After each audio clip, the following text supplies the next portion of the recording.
All right, class, let's do this. Problem 212. What is the perimeter?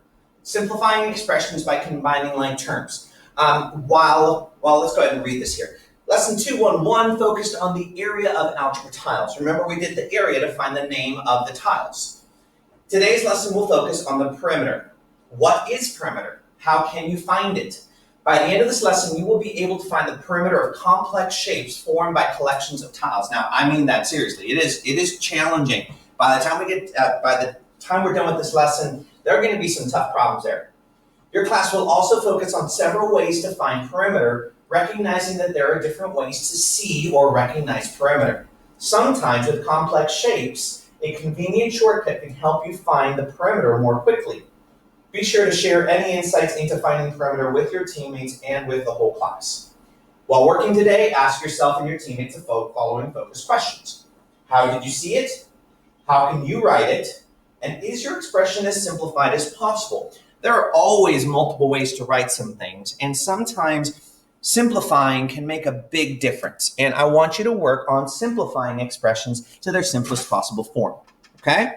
Let's try some problems. We're labeled 212.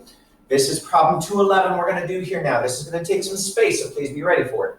Your teacher will provide you with a set of algebra tiles, which are the algebra tiles we used in class today. So hopefully you know, and you already linked that. If not, it's in your Google Drive. In your Google Classroom on the stream. Should be the very top link. Tells you how to get to algebra tiles. Please favorite that link, okay?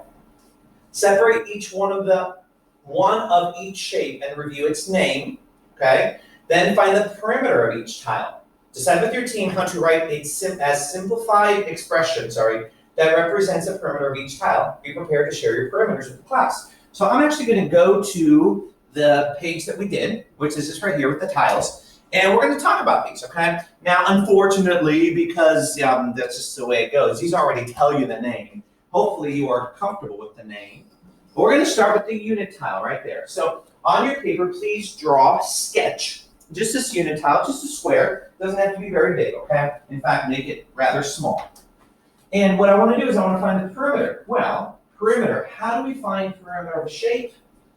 We find it by adding up all the sides. Now, if you remember, we said this side is 1, 1, 1, and 1. So the perimeter is for what? What do we call it? 4 units. Since we don't know what it is, we label it units. So 4 units. You don't have to write the word units. You can just put 4U if you wanted to. Okay? That is the perimeter of the first shape. Let's bring in the next one. Let's do the X tile. Okay? And the perimeter of this shape, well, we look at all the sides. This side here at the bottom is 1, which means the one at the top is 1. And then the right side, how big is that right side? That right side is X. That means the left side is X. So what is the perimeter of that shape now?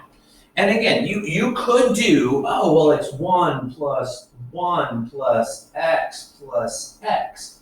But is that as simplified as possible? No, it's not, okay? And so take a second and write it as simplified as possible. See if you get it right. The perimeter simplified, and I like putting the X's together, so I'm gonna put 2X plus 2, because we have 2 X's, we have 2 unit tiles, so the perimeter simplified, and what I want you to have is P equals 2X plus 2. Cool?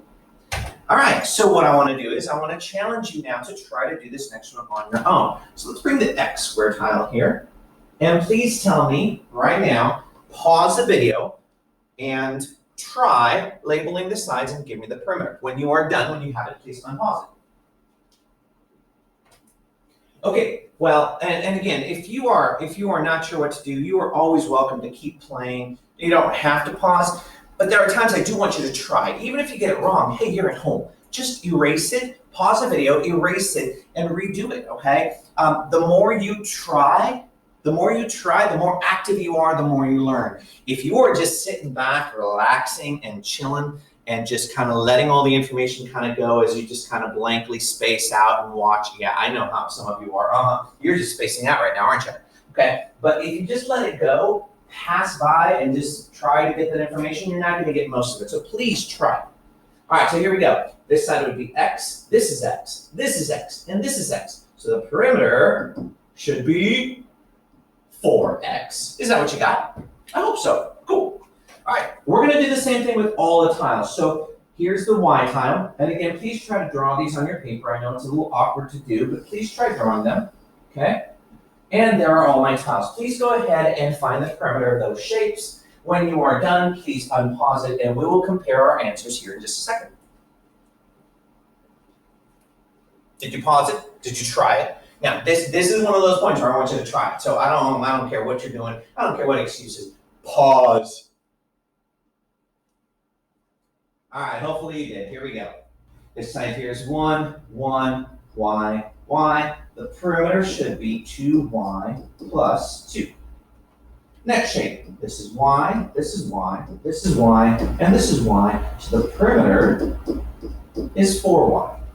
Last but not least, this was y, and x, and x. So the perimeter here should be 2x plus 2y. How'd you do? Did you get it okay? I hope you did. Please make sure you have that. That is problem, I forgot what problem it was. Let's see. That is problem 211. 211. Cool. All right.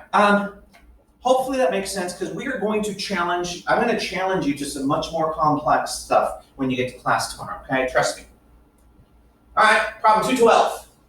Each part of an expression that is separated by addition or subtraction, an addition or subtraction sign is called a term. So if there's an addition or subtraction sign separating things in math, each part of those that's separated by that is called a term. So if like I had 2x plus 2, here's an addition sign. So this is called a term and this is called a term. It's just a section of numbers and letters separated by addition or subtraction, okay?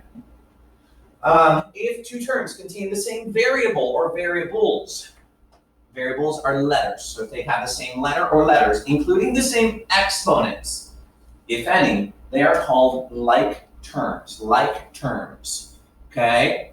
In fact, let's write that down on your paper. Like terms, write this down under 212. Copy this. Like terms. When multiple terms.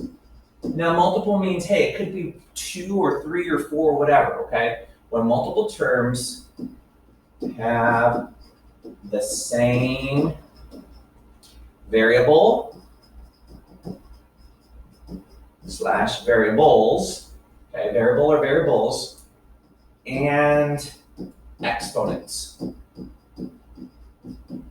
Now write that down. Now at first it doesn't make a lot of sense, but hopefully it'll make more sense when we try this out, okay? All right, so like terms, when multiple terms have the same variable or variables and exponents, okay?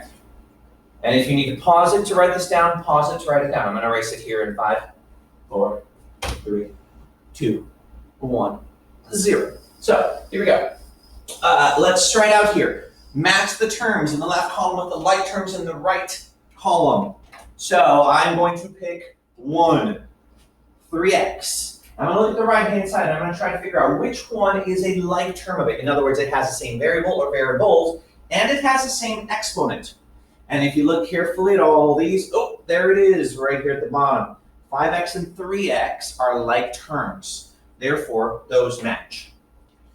I'm going to do one more with you, okay? Let's go with B. -4y squared. So I look over here. Now listen, guys, the numbers have nothing to do with it. All I'm looking for is the letters. Now, you might look at this and say, oh, well, this one's pretty straightforward. Which one has the same exact variables and exponent? This one here, okay? Now listen carefully. If it did not have this 2 right here, if it was 6y, these would not be like terms because it has to have the same exponent. Got it? But since it does have y squared, those are same exponents. Your task, it should take you guys all of like 2 minutes. In fact, some of you are already done. I do want you to write down all these terms right here, okay, A through G, and they're matching numbers, 1 through 7 on the right-hand side. I want you to write it down just like this, and then match them up, please. Will you just match them up on your paper? Just, you can draw an arrow, you can draw, but I do want you to write them. Don't just do like A7.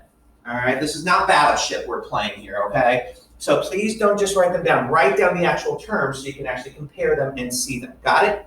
So your task, this is it, your task for tomorrow, to finish this lesson is to just finish writing these 7 terms down here, the 7 terms over here with their number, and then match them up. Cool? We will discuss that when we get to class. All right, ladies and gentlemen, hope that made sense, and we will see you tomorrow.